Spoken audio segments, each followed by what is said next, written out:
Dragon folk, one and all, thank you so much for being here. My name is Ashen Wings, and today I'm going to be giving you a very short and sweet little update on how things are looking as far as the TCGs that a lot of you might be playing, and I certainly am also very interested in and playing. So, for the first up, we're going to actually go through our tried and true favorite here. We're going to go over Magic the Gathering. So right now, the Secret Lair drop for this month is out with tons of great art from many different amazing artists. Also, the release and quickly sold out Here Be Dragons Secret Lair, which I was able actually to snag 2 copies of, was released on the 13th. The special Beetle and Grimm collab Secret Lair dropped at 10 a.m. CST for early access and then was promptly sold out, I would imagine probably somewhere around 2 p.m. CST, because that's right around when I checked, and it was in fact sold out. Only 10,000 copies of the Secret Lair were created, so those who were able to get their orders in are now owners of what more than likely will become a very sought-after collection item for many players and collectors alike. So very, very excited for that. Next up is Baldur's Gate. So Baldur's Gate is officially released, and the market is, it's crazy right now. Even the elusive mythic dragons hiding within the packs, the prices of boxes seem to be decreasing by a few dollars. So even with the chase essentially still being there, it's nowhere near a Kamigawa chase or a Jeweled Lotus chase. So the set is definitely going down quite a bit. Although the collector boxes do still seem to kind of be holding their value. I guess there's something about them. They are definitely much lower than when they originally were. Remember when they were $300 for a pre-sale? Well, now they're sitting, I believe, about somewhere around like $225, $230 after shipping or something. So still, in it, collector box prices, but not terrible. So still gets the job done. But even still, with all that being the case, if you're a collector of sealed product, I still say collecting the collector boxes is obviously a great idea.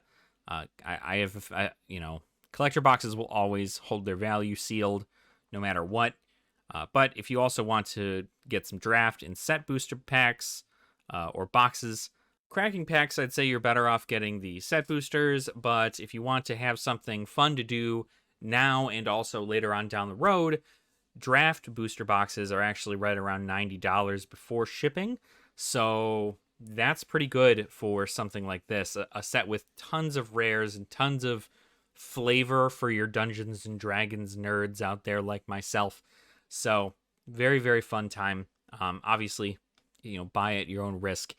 Personally, though, I think the product is fun for drafting, but as far as if you just want to crack packs and the set boosters are the only thing you want to do, then you can crack packs that way. But I would pass on cracking packs and just buy the singles. I did some math earlier today, and it turns out that all of the stuff in their special artwork and everything, not foil, aside from the foil etched cards which only come foil, you can get the showcase and the foil etched version of every legendary creature and the borderless versions of every dragon, non-foil, and the showcase versions of every dragon, non-foil, for like under $300 if you buy everything. That's a lot for a lot of people, but considering the card pool that you're getting from the set, less than $300 is a great investment for you to getting half of the set. You only need one card, right? They're commander cards, so you only need one card. So you don't even need to you can just choose between the showcase or the foil etched version of a legendary that you want and cut off some fat from that. But for the most part, really, really cheap as far as singles go. The only thing that's going crazy for singles right now is those borderless foil ancient dragons. So if that's what you want and you need to have your deck at highest rarity, that is a thing. Otherwise, the dragons are pretty affordable. So you can always go ahead and get them at a different artwork, maybe even their base art, and that will work out as well. So enough about Baldur's Gate. Double Masters, or should I say Double Masters 2022. So that's up next on the list of products that Wizards of the Coast is releasing. And it's also the next product that everybody is going to be judging for a pretty long time. We've gotten some leaks about the Eldrazi reprints in Double Masters 2022. And we have a couple other things that look like they've gotten their reprints, but we still don't know a whole lot about everything that's going to contain it. The one thing that we do know is that the collector booster boxes, which normally contain 12 packs, will only contain 4 packs. So, and it'll be the same price, $250 some or whatever. So if you're comfortable paying $250 for 4 packs, which you shouldn't be, then that's set for you. But for there's also a draft box available. I'm not too sure what will come in the draft or how draftable that set will be, but the collector boxes are going to be something else, and the draft boxes are going to be, I don't know, hopefully affordable to the people who want to even enjoy the cards, right? But it is what it is, right? I mean, at this rate, it's just Wizards printing product and seeing whether or not we, the masses, will buy this product, no matter its price, right? Because we see shiny new thing, and the first thing that we're supposed to do is go, shiny new thing, me want shiny new thing.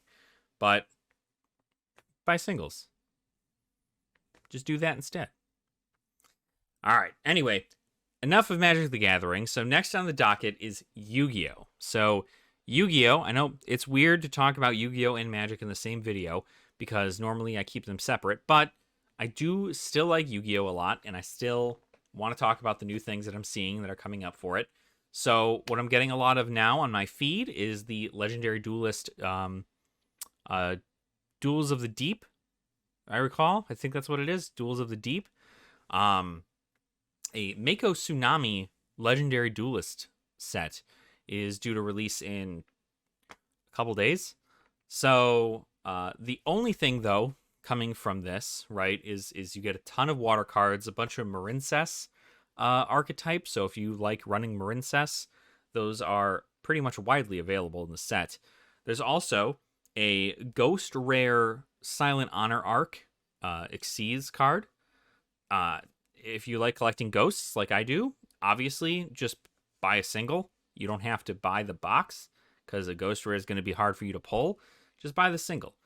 It's probably not going to go for a whole ton since it's not a card that's regularly used. It'll probably just be a regular. I don't know, what's an average ghost price? $30, maybe a little bit more. Who's to say?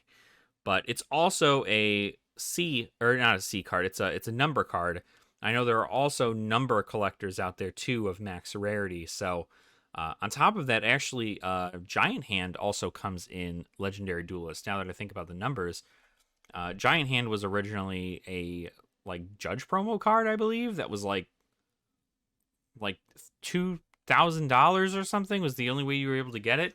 Obviously, this one won't be as big a rarity and will be easier to find. I believe it comes in super rare, but that is something to look forward to. But more importantly, the biggest thing to come out of Legendary Duelist Duels from the Deep is the reprint of Forbidden Droplet. So Forbidden Droplet is a pretty popular card in a lot of metas right now, and the card is going for roughly, I think, like $56, I want to say. $56-ish. In Secret, I believe it is getting a reprint in Ultra in Legendary Duelists. So look out for that, because that's going to be a very, very important thing. It's probably going to be the one you're going to want to buy if you're trying to get into higher tier metas as far as price goes, because if they become super easy to pull, then you bet that they're going to be flooding the market. And when they flood the market, you'll get a chance at that. So, yeah, like I said, it releases on the 17th, so it should be a couple of days from now. And keep your eyes out for updates for Tactical Masters, which is the next big addition to the sets of Yu-Gi-Oh! New archetypes and stuff getting sent out on that one. So hopefully we'll go ahead and cover that a little bit more in detail when we get when I know more. When I say when I know more, because probably everybody else already knows more, I don't know enough. So I'm just going to go on that. So another announcement that I am also late to the party for is the Advanced Crystal Beasts announcement. So for those of you who don't know, Advanced Crystal Beasts are essentially the, evil versions of Crystal Beasts. Crystal Beasts are one of the nostalgic deck archetypes from Yu-Gi-Oh! GX. And one of my favorite series of Yu-Gi-Oh! Is GX. I love GX. And I definitely love the Crystal Beasts. I love the idea behind it. So the Advanced Crystal Beasts have been revealed. They'll be coming in the set Battle of Legends Crystal Revenge.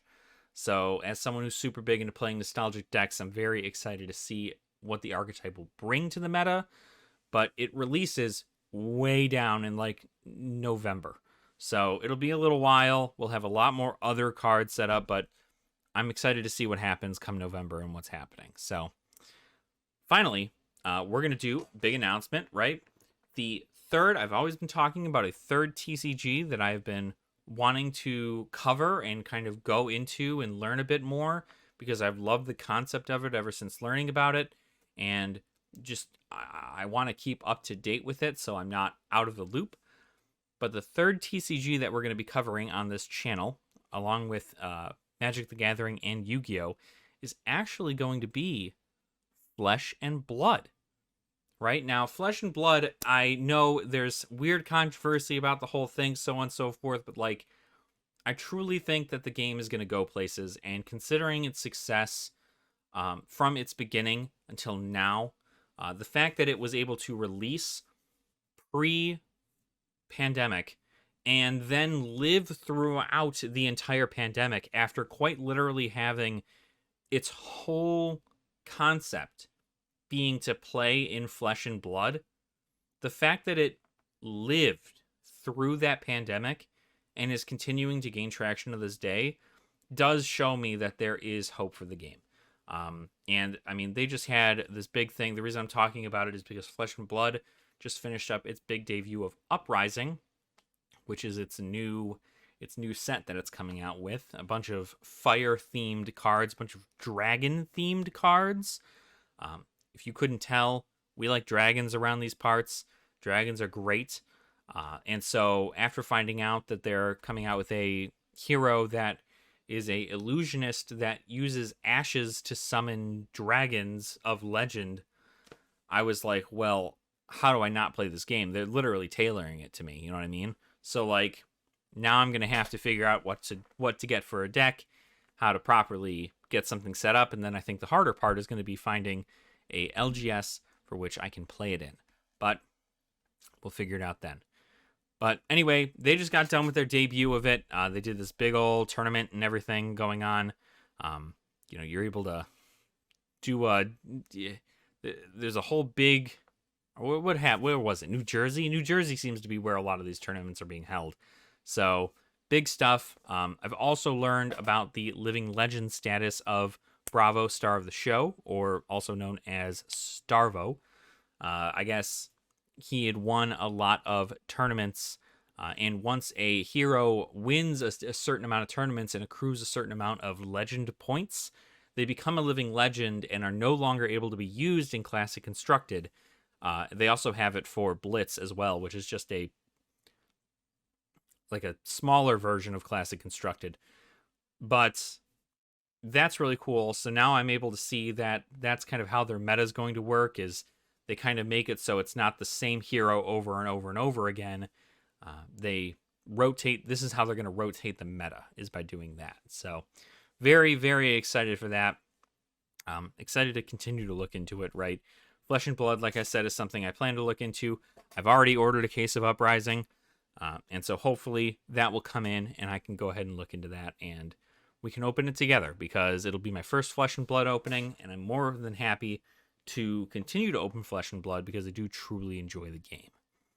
So anyway, that's all for the middle of June of 2022. So subscribe to the channel to keep updated on all of these TCGs that I was talking about earlier. We are also, like I said, going to be doing box openings. We've been doing box openings for a lot of stuff recently, so I hope to continue that as well as I increase my collection, as well as my other hobby of selling these cards through TCGPlayer. So I'm also going to be coming out with many more videos in regards to TCGPlayer and how to properly sell on there. So keep an eye out for those too. Hopefully I can get a nice little guided playlist out for everybody, so that way everybody can kind of make full use of their collection. So thanks for tuning in, and as I'm going to kind of switch up our slogan today. Something that I've been told for a lot throughout my youth by a man I've never met, and only a few individuals will probably even understand, but I feel like it does really sit with you. So, like I said, thanks for tuning in, and make it a great day or not. The choice is yours. Thank you so much, and I'll see you next time. Nerd out.